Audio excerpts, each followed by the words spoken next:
గౌరవ ముఖ్యమంత్రి వస్తున్నారు. ఖచ్చితంగా మా నియోజకవర్గాన్ని, ఎందుకంటే రాష్ట్ర ముఖ్యమంత్రి అంటేనే ఒక తండ్రి లాంటి వాడు రాష్ట్రానికి. కాబట్టి ఖచ్చితంగా మాకు న్యాయం చేస్తారు, ఖచ్చితంగా మాకు నిధులు కేటాయిస్తారని చెప్పేసి ఎంతో ఆశతో మా నియోజకవర్గ ప్రజలు, నేను కూడా ఎంతో ఆశతో ఎదురు చూస్తున్నా. కాబట్టి ఖచ్చితంగా మా యొక్క కార్యక్రమాలు ఏవేవైతే ఉన్నాయో ఖచ్చితంగా మీరు నెరవేరుస్తారని చెప్పేసి కూడా ఈ సందర్భంగా నేను తెలియజేసుకుంటున్నా. ముఖ్యంగా చాలా సమస్యలు, ఫారెస్ట్ సమస్యలు కానీ, తాగునీటి సమస్యలు కానీ, ఇంకా సాగునీటి సమస్యలు కానీ, ఇలాంటి సమస్యలు చాలా ఉన్నాయి. కాబట్టి ఖచ్చితంగా ఒక్కొక్క కార్యక్రమాలు తప్పకుండా అన్ని నియోజకవర్గాలు వేరే నియోజకవర్గాల్లో ఇచ్చుతూ ఉన్నారు.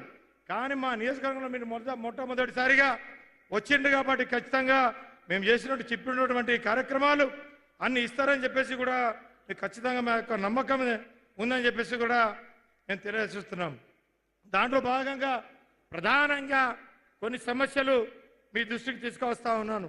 మా వెనుకబడినటువంటి బోత్ నియోజకవర్గం యొక్క గిరిజన నియోజకవర్గం ఎస్టీ ట్రైబల్ కాన్స్టిట్యున్సీ కాబట్టి ఖచ్చితంగా ఇక్కడ ఎస్సీ ఎస్టీ మైనార్టీతో పాటు వివిధ కులాలు, అన్ని కులాలు మా నియోజకవర్గంలో ఉంటాయి.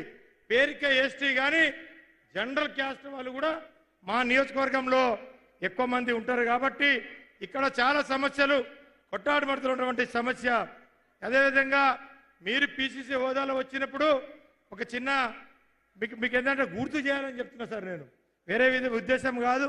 ఎందుకంటే మా యొక్క బోత్ రెవెన్యూ డివిజన్గా చేస్తామని చెప్పేసి మీకు చెప్పిండు. ఎందుకంటే మేము ఆదిలాబాద్ పోవాలన్నా, కలెక్టర్ ఆఫీస్కి పోవాలన్నా, రెవెన్యూ డివిజన్కి పోవాలన్నా, ఏ సమస్య మీద పోవాలన్నా ఆదిలాబాద్ 60 కిలోమీటర్లు మేము పోవాలి.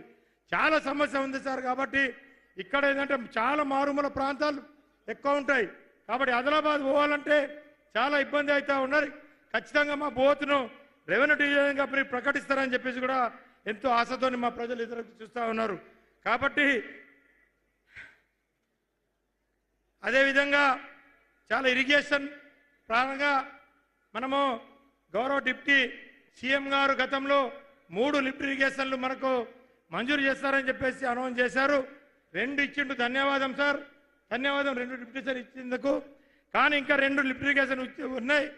ఏదైతే బుగ్గారం కానీ మరో లిఫ్ట్ ఇరిగేషన్ ఏదైతే సుంకిడి, మీరు పోతూ పాదయాత్ర ఆ గ్రామం పై నుంచే పోయినారు. కాబట్టి ఖచ్చితంగా 2 లిఫ్ట్ ఇరిగేషన్లు కూడా ప్రకటిస్తారని చెప్పేసి కూడా మేము తెలియజేసుకుంటాం. అదేవిధంగా మేము కొత్త పెద్దగా సమస్యలేం, పెద్ద కోరికలు అడుగుతలేం సార్, చిన్న కోరికలు. మా ప్రాంతంలో కొత్తగా దాదాపు 22 చెరువులు ఉన్నాయి. దాంట్లో ఓన్లీ 345 కోట్లతోని దాదాపుగా 12,000 ఎకరాలకు నీరు అందించచ్చు. కాబట్టి ఇవన్నీ ప్రకటిస్తారని చెప్పేసి కూడా మేము ఎంతో ఆశతో చూస్తూ ఉన్నాం. అదేవిధంగా భూగర్భ జలాలు పెరగడానికి దాదాపుగా మా నియోజకవర్గంలో 23 చెక్ డ్యామ్లు అవసరం ఉంది. కాబట్టి అవి కూడా ప్రకటిస్తారని చెప్పేసి కూడా ఎంతో ఆశతో చూస్తూ ఉన్నాం. అదేవిధంగా ఏదైతే పాతబడ్డటువంటి చెరువులు మా దగ్గర చాలా ఉన్నాయి, 18 చెరువులు ఉన్నాయి. కాబట్టి తక్కువ దాదాపు ఒక 70-80 కోట్లు ఇస్తే ఆ చెరువులను పునర్నిర్మాణం చేసుకొని ఆ నీరును కూడా మనము మన యొక్క ప్రాంతాన్ని వాడుకోవచ్చు అని చెప్పేసి కూడా నేను శ్రీధర్మంగా తెలియజేసుకుంటున్నాం. అదేవిధంగా నియోజకవర్గ కేంద్రంలో మాకు నియోజకవర్గ కేంద్రం అని పేరుకు కానీ ఇప్పుడు కానీ ఎట్లాంటి సవలతులు కూడా అక్కడ లేవు, ఎలాంటి సౌకర్యాలు లేవు. చాలామంది ఇప్పటివరకు ఎంతమంది ఎమ్మెల్యేలు అయినా ఇప్పటివరకు మా నియోజకవర్గానికి 4 లైన్ రోడ్ లేదు, సెంట్రల్ లైటింగ్స్ లేదు. పేరుకే బోత్ నియోజకవర్గ కేంద్రం, కానీ అక్కడ పడితే ఒక మామూలు పల్లెటూరు లెక్క కనబడుతుంది మా కేంద్రం. కాబట్టి దయచేసి 2 చేతులు జోడిస్తూ ఉన్న ఈ సెంట్రల్ అయితే ఒక దాదాపుగా 40 కోట్ల రూపాయలతోటి ఇవన్నీ ప్రకటిస్తారని చెప్పేసి కూడా ఈ సందర్భంగా తెలియజేసుకుంటారు. మరో ఏదైతే ఇచ్చోడ సిరికొండ డబుల్ రోడ్ ఒకటి, ఇది ఖానాపూర్ బోత్ 2 కాన్స్టిట్యున్సీకు కనెక్టివిటీ. కాబట్టి సిర్చలమట్టు పెంబి రోడ్డు అదొకటి ఉంది సార్, ఇది కూడా ఖానాపూర్ మా యొక్క బోత్కు 2 కనెక్టివిటీ.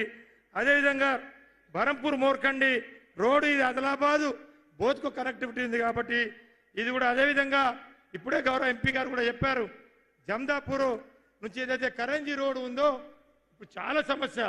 అది అంతర్రాష్ట్ర రహదారి, మహారాష్ట్రకు వెళ్ళే రహదారి మన తెలంగాణ నుంచి. కానీ ఆ కాంట్రాక్టరు ఏదో కొన్ని టెక్నికల్ సమస్యల వల్ల పని ఆపేసాడు సార్. దయచేసి అదేదో క్లియర్ చేసి ఆ రోడ్ను పునర్నిర్మాణం చేసి ఇస్తే మా 2-3 మండలాలు అంతరాష్ట్రానికి వెళ్ళే అవకాశం ఉంది కాబట్టి ఆ కరంజీ రోడ్ని పూర్తి చెప్పాలని చెప్పేసి కూడా ఈ సందర్భంగా నేను తెలియజేసుకుంటున్నా. అదేవిధంగా మండలంలో ఏదైతే ఇప్పుడు ఇంతమంది ఎంపీ చెప్పిండు 7 మండలాల్లో మండల ఆఫీసులే ఉన్నాయి, కానీ ఈ అన్ని శిథిలావస్థలకు వచ్చినాయి సార్. 3 కొత్త మండలాలు ఉన్నాయి, సిరికొండ, సొనాల, బింపూరు. వాటితో పాటు మాకేక 7 పాత మండలాలు ఉన్నాయి. ఖచ్చితంగా మండల ఏదైతే ఉన్నాయో ఇంటిగ్రేటెడ్ ఆఫీసు మంజూరు చేయాలని చెప్పేసి కూడా ఇక మేము కొత్త చిన్న కోరికలు సార్. తప్పకుండా మీ మీద ఆశలు పెట్టుకున్నారు మా వాళ్ళు, ఖచ్చితంగా ఇస్తారని చెప్పేసి కూడా ఈ సందర్భంగా నేను తెలియజేసుకుంటున్నా. అదేవిధంగా నియోజకవర్గ కేంద్రంలో చదువు ఎంతో అవసరం. మీరు ఇంటిగ్రేటెడ్ పాఠశాల ఇచ్చిండ్రు 200 కోట్లు కాబట్టి మీకు ప్రత్యేకంగా ధన్యవాదాలు తెలియజేసుకుంటూ, అదేవిధంగా మా బోత్ నియోజకవర్గ కేంద్రంలో పిల్లలు చదువుకోవాలన్నా, అమ్మాయిలు చదువుకోవాలన్నా, ఎందరు చదువుకోవాలన్నా డిగ్రీ కళాశాల లేదు మాకు. ఖచ్చితంగా మేము జనరల్ డిగ్రీ కళాశాల బోతులో మంజూరు చేస్తారని చెప్పేసి కూడా నేను ఈ సందర్భంగా తెలియజేసుకుంటున్నా. అయిపోతుంది కాబట్టి అదేవిధంగా ఇక ముఖ్యమంత్రి గారు కూడా ఇక అన్ని ఆటలు ఆడతాడు కాబట్టి మా పిల్లలు కూడా కొంచెం ఆడుకోవాలి సార్ బోతులో. మా బోత్ పిల్లలు కూడా ఆడుకోవాలంటే మాకు బోతులో ఒక మినీ స్టేడియం ఇస్తారని చెప్పేసి కూడా నేను ఈ సందర్భంగా నేను కోరుకుంటున్నా సార్. అదేవిధంగా ఇచ్చోడలో ఇప్పుడు ఏదైతే ఇంత పెద్ద 5 మండలాలు ఇచ్చోడ సెంటర్ ఇక్కడ నుంచి 7 కిలోమీటర్ల దూరంలో, కానీ అక్కడ మాకు ఒక సిఎస్సి సెంటర్ లేదు, హాస్పిటల్ లేదు. పోస్ట్ మార్టం చేయాలన్నా, ఇంకేదైనా కార్యక్రమాలు చేయాలన్నా కానీ ఒక సిఎస్సి సెంటర్ మంజూరు చేస్తారని నేను విజయరమణకు 2 నిమిషాలు అయిపోతుందని చెప్పేసి కూడా ఈ సందర్భంగా నేను తెలియజేసుకుంటున్నా. అదేవిధంగా Sunkudi market committee sir, Sunkudi market committee అది చాలా పెద్ద కమిటీ. అక్కడ మేము ఏ కార్యక్రమం తాంసి, తలమడుగు, భీంపూర్ మండల వాసులు ఏదైనా పత్తి అమ్మాలన్నా, ఏదైనా శనగలు అమ్మాలన్నా, ఏం అమ్మాలన్నా కానీ మేము ఆదిలాబాద్ మార్కెట్ పోవాలి. కాబట్టి ఖచ్చితంగా మాకు ఏదైతే సుంకుడి మార్కెట్ ఖచ్చితంగా మంజూరు చేయాలని చెప్పేసి కూడా నేను ఈ సందర్భంగా తెలుసుకుంటున్నా. అదేవిధంగా ఇంకోటి సార్, మామూలు ఏదైతే గట్టి కింద దిగితే ఫ్రీ నీళ్లు, పోచంపాడు ప్రాజెక్టులు, అన్ని ప్రాజెక్టులు అన్నిటికీ ఫ్రీ నీళ్లు వస్తాయి, కానీ మా ప్రాంతంలో ఏం రావు సార్. కాబట్టి ఖచ్చితంగా మేము పండించే పంటలకు ఖచ్చితంగా క్వింటల్కు 5,500 రూపాయలు బోనస్ ఇవ్వాలని చెప్పేసి కూడా నేను ఈ సందర్భంగా నేను తెలియజేసుకుంటున్నా. వాటితో పాటు పంట కొనుగోలు సార్, ఇప్పుడు మేము పండించే పంటలు సగం పంటలు కొంటా ఉన్నారు, సగం పంటలు కొంటలేరు.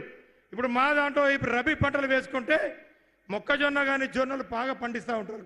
కాబట్టి ఏదైనా నిబంధనలు పెట్టకుండా, పరిమితి లేకుండా ఆ పంటలను కొనాలని చెప్పేసి కూడా తెలియజేసుకుంటూ, ఆఖరికి ఇవి కొన్ని మా ప్రాంతంలో ప్రాజెక్టులు లేవు కాబట్టి బోర్లు కొట్టుకోవాలి, నీళ్లు తాగడానికి లేదు, ఏం లేవు.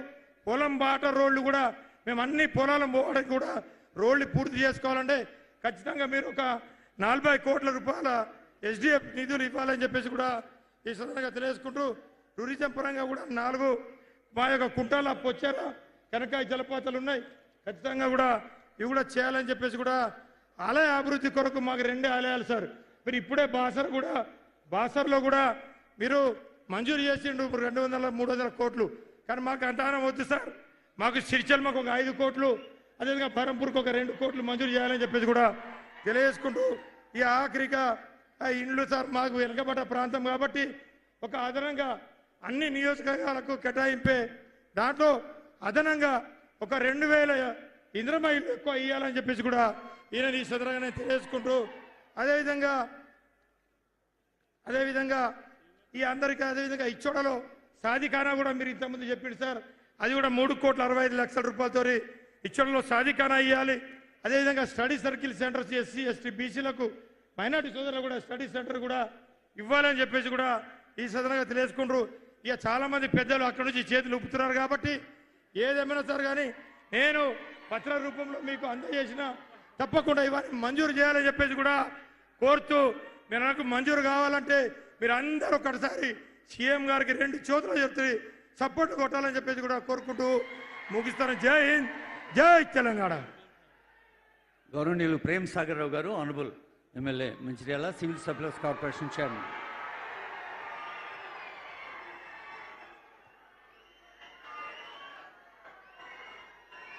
గౌరవ